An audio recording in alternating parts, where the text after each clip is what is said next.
आप अपने जिंदगी को संपत्ति मानो और जिंदगी में एक एक सेकंड आपका फिक्स होना चाहिए। प्रातः काल सूर्योदय के पहले उठो। आज की कथा हम बता रहे ना, अगर जिंदगी बढ़िया जीना है तो सुनो और इसे बार बार सुनना। जिंदगी में आप सूर्योदय के पहले उठो। आप अपने मकान पर कितने भी घोड़े दौड़ने वाली चित्र लगा लो, आपकी जिंदगी में दौड़ नहीं आएगी। जब तक सूर्योदय के पहले नहीं उठोगे तब तक आपकी जिंदगी दौड़ेगी नहीं।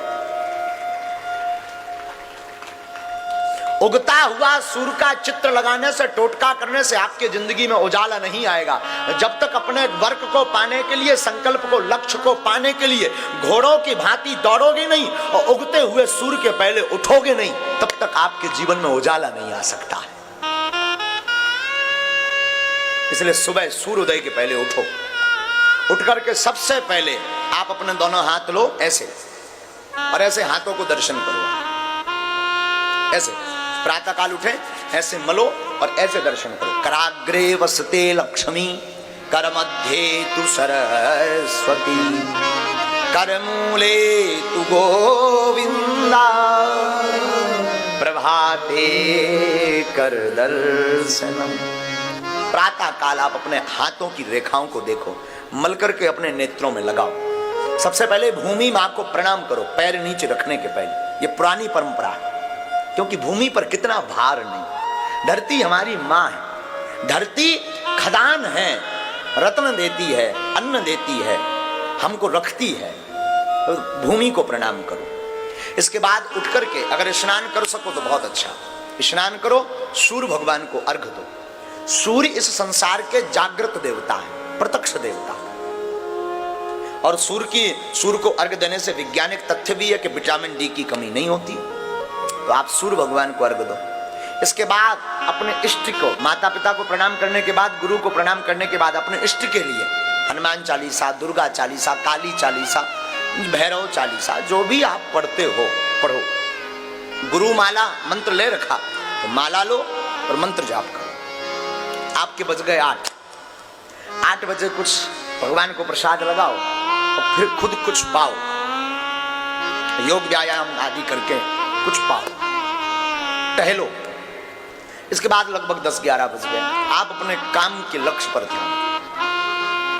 आपका प्रश्न होगा महाराज फिर भजन और तो नहीं करना होगा? करना होगा। अब कैसे भजन करना? अगर आप बिजनेसमैन हैं, अगर आप नौकरी करते हैं तो ऐसे भजन करो। अगर आप खेती करते हैं तो ऐसे भजन करो। 10 बजे निकल गए अपने बिजनेस के लिए, अपनी दुकान के लिए, आप अपने नौकरी के लिए, तो जाते जाते गाड़ी चलाने ना तो फिल्मी गाना मत बजाओ, न गाओ। हम अक्सर देखते हैं फलाना बदनाम हुआ ठिकाने के लिए नक कटा, ये मत लगाओ। उसकी जगह गाड़ी उठाओ, भजन लगाओ।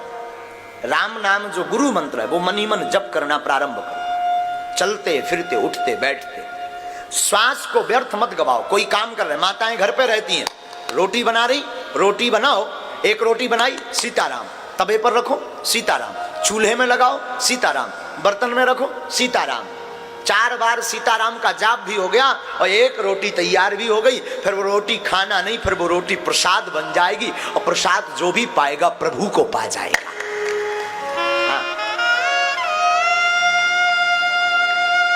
माताएं घर पे झाड़ू लगाती ना, सीताराम गाते जाओ।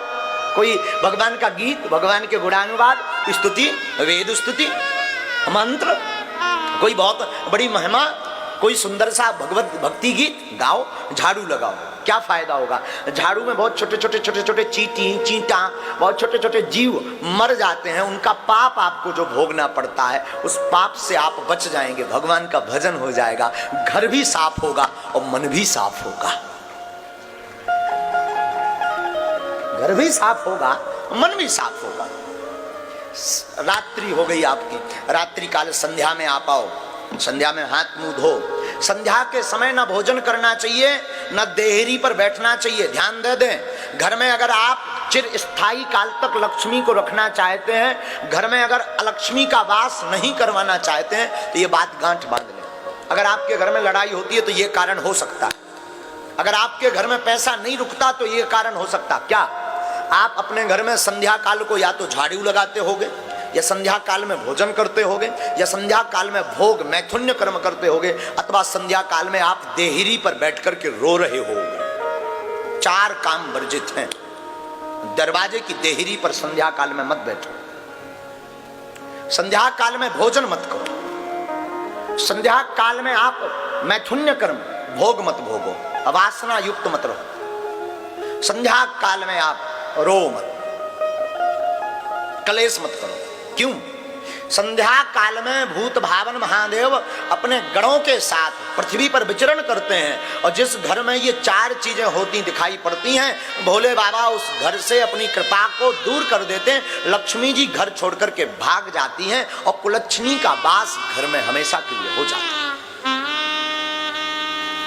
तो आप अपने घर में ये 4 चीजों का गान, संध्या काल में हाथ मुंह धो, पूजा मंदिर में जाकर के बैठो, प्रभु को धन्यवाद दो, प्रभु को साधुवाद दो। प्रभु आपकी कृपा से हम दिन भर के हारे थके गए थे, अब आ गए।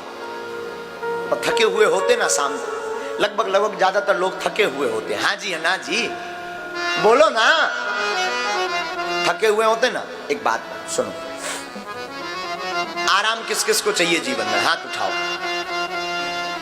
कौन कौन आराम चाहता है?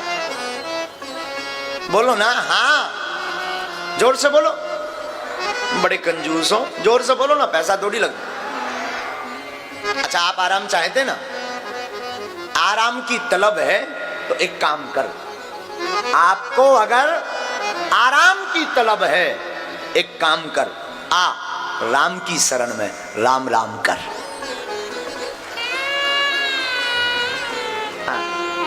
आराम की तलब है तो एक काम कर, क्या कर? आ राम की शरण में और तू राम राम कर। शाम के समय प्रभु को ऐसे धन्यवाद दो, आपकी रात सुंदर होगी। और रात भोग के लिए नहीं है, रात में जहां भोगी भोग भोगता है वहां योगी योग करके ईश्वर को प्राप्त करता है। हाँ, रात को हरि शरण, भगवान की कथा सुनो, सत्संग सुनो, कोई कथा सुनो, और अपने जीवन काल में 1 महीने में ये बात दृढ़ कर लो, महीने में या 5-6 महीने में 7 दिन की कथा, चाहे कोई भी हो, कोई वक्ता हो, जरूरी नहीं बागेश्वर वाले महाराज, कोई भी वक्ता हो, आसपास कहीं कथा होवे, 7 दिन 3-3 घंटे का टाइम निकाल करके जरूर जाना प्रारंभ कर दो।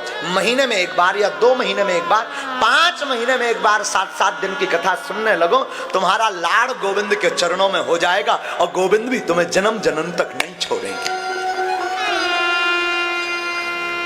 और फिर साहब, फिर बताना आप हमें मिलना।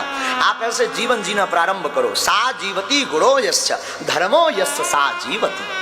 फिर आप बताना आपकी जितनी जिंदगी कितनी खुशबूमय, आपकी जिंदगी में कितना आनंद है, आपकी जिंदगी में कितनी ऊर्जा है। लोग हमसे पूछते हैं, कई बार बहुत बड़े योगियों से भी पूछते हैं, महाराज जी आप थकते नहीं, आप इतना काम करते, इतना बोलते, दरबार कथा, फिर दरबार, फिर रात को जगना, फिर बात करना, फिर पूजा, फिर पाठ, फिर दरबार, फिर कथा, ये कैसे? हम कहते हैं ना, क्या कहते हैं भगवान को? क्या कहते? कोटि सूर्य समप्रभा। क्या कहते भगवान को? भगवान करोड़ों सूर्यों के समान तेजमय हैं। उन भगवान की आनंद में हम डूबे रहते तो वो परमात्मा अपनी ऊर्जा हमें भेजते रहते हैं। आपका जीवन एकदम प्रसन्नमय होगा, आपको क्रोध नहीं आएगा, आपके जीवन में क्लेश नहीं होगा, आपके जीवन में सामंजस्य होगा, आपका जीवन नॉर्मल होगा। आपका जीवन में आप जो ऊंचाइयां प्राप्त करना चाहेंगे ना, वो ऊंचाइयां प्राप्त कर जाएंगे। Life is money. आप अपने जीवन में अपनी जिंदगी को संपत्ति मानो और जिंदगी का एक एक पल व्यर्थ मत गवाओ।